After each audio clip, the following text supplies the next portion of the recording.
The next presentation will be held by Clément Lemoine from AGC. He led the innovations and the new business development since 5 years at AGC, and it's now driving the market and product development for the FINEO product. And the topic will be vacuum insulating glass, innovations, applications, and how you overcome design and legal challenges. So the stage is yours. Thank you for the introduction. It's a great pleasure for me to be here in this awesome environment. So today I will follow this agenda. So first, quickly introduce the topic, the technology, the VIG technology. Then some design installation requirements aspects. Then I will showcase some project examples. Then a quick overview of the certification framework, and I will conclude with some key takeaways. So the purpose for today is to give you a quick overview on these different topics, not to jump into the details because we would not have enough time. So to begin, let's make a bit of history regarding the evolution of the insulated glazing unit. And let's begin our story in 1950 with the Sigon glazing unit with very bad U value around 5 to 6. And from this point, we decided, okay, what can we do? How can we improve it? And so 10, 20 years after, come up the double glazing unit, which consists of 2 sheets of glass separated by an air gap. And at this point, okay, we had a U value from 3 to 4, and the question was again, what can we do? How can we improve it? And so let's play on the 3 different mechanisms for the heat transfer, which are the conduction, the convection, and the radiation. So regarding the conduction, let's play on the spacer, and specifically on the warm edge spacer, to diminish drastically the thermal bridge effect. Regarding the convection, let's introduce real gas instead of air in 1 or 2 cavities of the glazing units, so from switching from double to triple glazing unit. And regarding the radiation, let's introduce low emissivity coating to block infrared radiation. And so at this point, okay, we had insulated glazing unit, which gathers all the features we just saw with good U value around 1. And the question was again, what can we do? How can we improve it? And so let's suppress the convection with vacuum and introduce the concept of insulated or vacuum insulating glazing unit, which allows us to reach low U value around between 0.3, 0.7, what you can find actually on the market. And concretely speaking, what is the skeleton of the VIG? So basically, it's 2 sheets of glass, either annealed or tempered, separated by a narrow vacuum gap between 0.1 and 0.3 millimeters. These 2 sheets of glass are sealed with a material. It can be either a ceramic one or metallic one.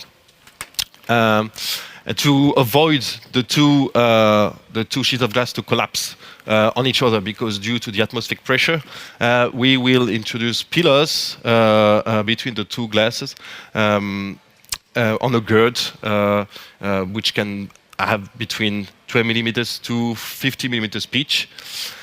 And of course, we will introduce this low emissivity coating to reach this superior U value, as I said before, between 0.3 and 0.7. And in the cavity, and as well, we will introduce what is called the gaiter. So the gaiter is like a sponge, and the purpose is to absorb the residual gases in order to maintain the vacuum during the lifetime period of the VIG. Here you have the main features of the VIG. It's a non-exhaustive list, but those are the main ones. So of course, like I said before, there is a superior thermal insulation with a low UG, an ultra-thin design. So usually to reach this level of insulation, you should play with a double glazing unit, triple glazing unit with several coatings. Here, with the VIG, you can reach this level of insulation with a thickness between 6 to 12 millimeters. Of course, you have what we should highlight, a good acoustic performance, what is called the noise reduction, expressed by the RW value of, and it's around 36 dB what you can find on the market for a standard VIG. Durability, so you have a very good lifespan of the VIG. VIG suppliers expressed a warranty period from 15 to 20 years. And the lifetime period is quite high, so going from 25 to 60 years, what you can find on the market. And last but not least, the recyclability. The product is 100% recyclable, so you don't need to dismantle all the elements. You can recyclable completely. Okay, so now let's have a look on the design and installation requirements that should be fulfilled to enable the VIG to have these optimum performances. So when you design insulated glazing unit, you should take into account different loads. But for the VIG, there are two loads that are unique.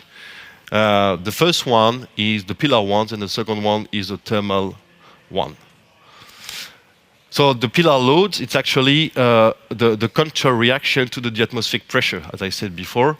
And so due to this, the pillar will have a counter effect and created local stress on the edge of the glass, as you can see here on the sketch. Regarding the thermal load, so it's the most complicated one. In fact, when you install a VIG, of course, you have a high level of insulation, but most of the case, you have a high differential temperature between the inner glass and the outer glass. And due to this, and due to the fact that the two glasses are sealed together, the VIG will tend to bend towards the outer side of the VIG. I will detail quite a bit the load after. Of course, you have to take into account external loads, basic one that you consider also when you simulate the loads in a standard IGU. I take the example here of the basic wind load. And of course, important highlights. So on the opposite of the standard insulated glazing unit, you don't need to consider the climatic load because you have vacuum and so not air in the cavity, so you won't have the pumping effect inside the VIG.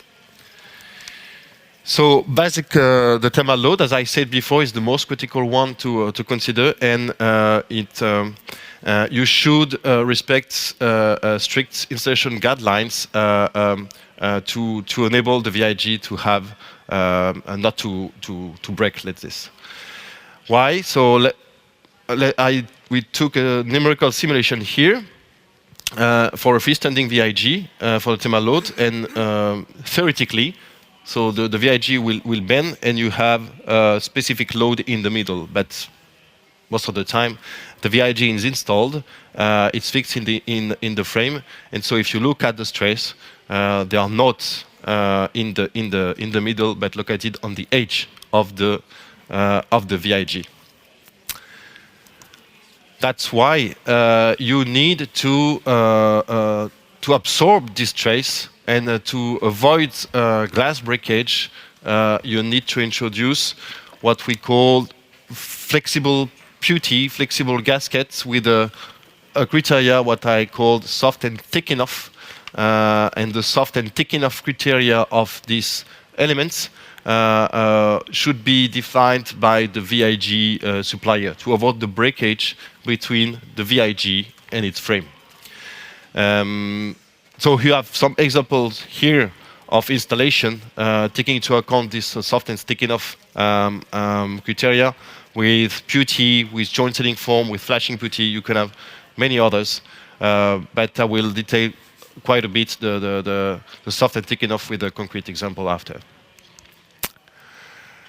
Okay, so concretely speaking, let's take this canal project which has been done in Brussels. So it is an old building which managed to be restored in two ways.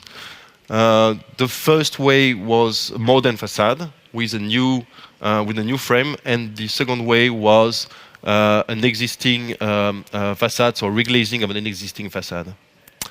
Both of framings are made of steel, and for that purpose we used this VIG, so low iron one, with a thickness below 10 millimeters. And the purpose, so the VIG was meant to be installed for the basic value proposition is to achieve the highest thermal insulation with the minimal thickness in order for the VIG to fit in the existing frame. And so as I say, okay, let's apply the installation procedures. And so for the new steel profile, we will have a combination of low-young modulus, PE foam and QT, so that were used for this window. So you have here the sketch of the different elements of the window, but what's interesting to see is the different features and values. So of course the UG of 0.7, the U window of 1.48, noise glass insulation, as I said, 36 dB, a nice light transmission on 84%, and thickness, as I said, below 10 millimeters, and weight below 25 kilograms per square meters. And for the all steel profile, it's the same. So a combination of low-young modulus, PE foam, and QT was used. And what's interesting to see here is that the U window is higher because of the absence of thermal bridge effects in the existing frame, because we're reusing an existing frame. What I would like to highlight now is, okay, if we take a bigger overview about the different market segments VIG could tackle, the VIG was originally designed for the restoration renovation market, saying that you should be able to install the VIG in existing frames. But we see more and more projects where VIG can be a highly suitable solution for new windows, new facades. Okay, so now let's have a look on the certification framework aspect, because we see more and more questions raising on this topic. And so let's ask ourselves the question, okay, I have a new construction product. What are my obligations if I want to sell it? And let's say we have two ways. So the first way, there is an harmonized product standard existing. And if I'm in this case, no question, it's mandatory to use the CE marking. The other case is I do not have harmonized product standards, and in that case, it will be a voluntary way. So a voluntary way on the national scale, using a national certification assessment, which would be handled by the national notified bodies, or it can be also as well voluntary CE marking on European scale, so using a EAD, a European assessment document that should be signed and granted by the European Commission. And so, of course, for the VIG, as nothing is easy, we are in the second case with the non-harmonized product standard existing. So we should use the voluntary way. And for you to know that an EAD has been signed by the end of 2024 by the European Commission.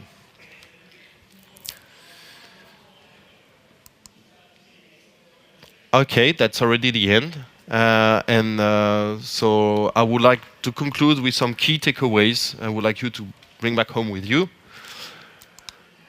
So the first one is that VIG, we saw it in the presentation, does offer exceptional thermal and acoustic insulation while maintaining a slim and lightweight profile. This is the value proposition, the main value proposition of a VIG. Second, you should use specific installation guidelines when you are dealing with a VIG due to the loads and specifically the thermal loads you should be careful, and this installation guideline should be explained by the VIG suppliers you're working with. The third point, VIG offers a product that could be applied for a wide range of application, of use cases. As I said, it was first designed for the restoration renovation segment, but we can see that more and more new construction projects, new windows projects want to use the VIG in the new framing system. And the last point, so for the moment, VIG remains voluntary certified, so you should use the voluntary way, but this is expected to change in a few years with the new standardized framework being developed, so in the next 5 years, I think. Thank you. And if you have any question,